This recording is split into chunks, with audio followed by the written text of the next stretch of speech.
Hi అండి. చలికాలం అయితే స్టార్ట్ అయిపోయింది కదా. పిల్లలు మార్నింగ్ స్కూల్కి వెళ్ళేటప్పుడు కొంచెం ఇబ్బంది పడుతున్నారు. అలా అని స్వెటర్స్ వేసి పంపిద్దామంటే ఈవినింగ్ లోపల వేడి అయిపోతుంది. ఇంక అందుకని వీటిని తీసుకుందామని ఇలా బయటకైతే వచ్చేసాము. అదేంటో గానీ మగపిల్లలు అయితే ఒక క్షణంలో తీసి సెలెక్షన్ చేసేస్తారు. అంటే వాళ్ళకి నచ్చింది తీసేసుకుంటారు, ఇంకొక దానికైతే చూడరు. కానీ ఆడపిల్లలు మాత్రం వాళ్ళకి నచ్చేది దొరికేంత వరకు అలా తిప్పుతూనే ఉంటారనమాట. మా బుజ్జి తల్లి కూడా అలాగే అండి. ఒక 5 షాప్స్ ఏమో తిరిగాము, తనకి నచ్చింది దొరికేంత వరకు తిరుగుతూనే ఉన్నాము. ఫైనల్ గా ఒక షాప్ దగ్గర తనకి నచ్చింది అయితే దొరికింది.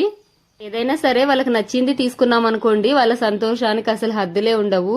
చూడండి మా బుజ్జి తల్లి ఎంత హ్యాపీగా ఫీల్ అయిపోతుందో.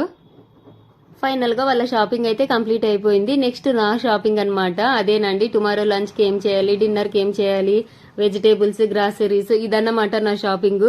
వేరే ప్రత్యేకంగా షాపింగ్ ఏం చేయను, ఇదే ఉంటుంది నా షాపింగ్ అయితే. నెక్స్ట్ జ్యూస్ కావాలి మమ్మీ అని అడిగారు. ఇంకా జ్యూస్ షాప్ దగ్గరికి అయితే తీసుకెళ్లాను. డ్యూటీ కంప్లీట్ చేసుకుని మా వారు కూడా షాప్ దగ్గరకు వచ్చారు. ఇక్కడ చూడండి టాయ్ ఎంత బాగుందో, నాకైతే భలే నచ్చింది. నెక్స్ట్ ఇక్కడ వచ్చేసి బుజ్జి తల్లి ఫిషెస్ తో బాగా ఆడుకుంటుంది. తనకైతే చాలా ఇష్టం అనమాట. ఇంకా వాటితోనే టైం స్పెండ్ చేసింది. ఇంకా అంకుల్ జ్యూస్ ప్రిపేర్ చేసి ఇచ్చేంత వరకు. ఎంత స్ట్రెయిన్ అయినా పిల్లల మొహాలు చూసారనుకోండి, వాళ్ళు ఒక్క క్షణంలో అన్ని మర్చిపోతారు. పేరెంట్స్ ఎవరైనా అంతే అనుకోండి.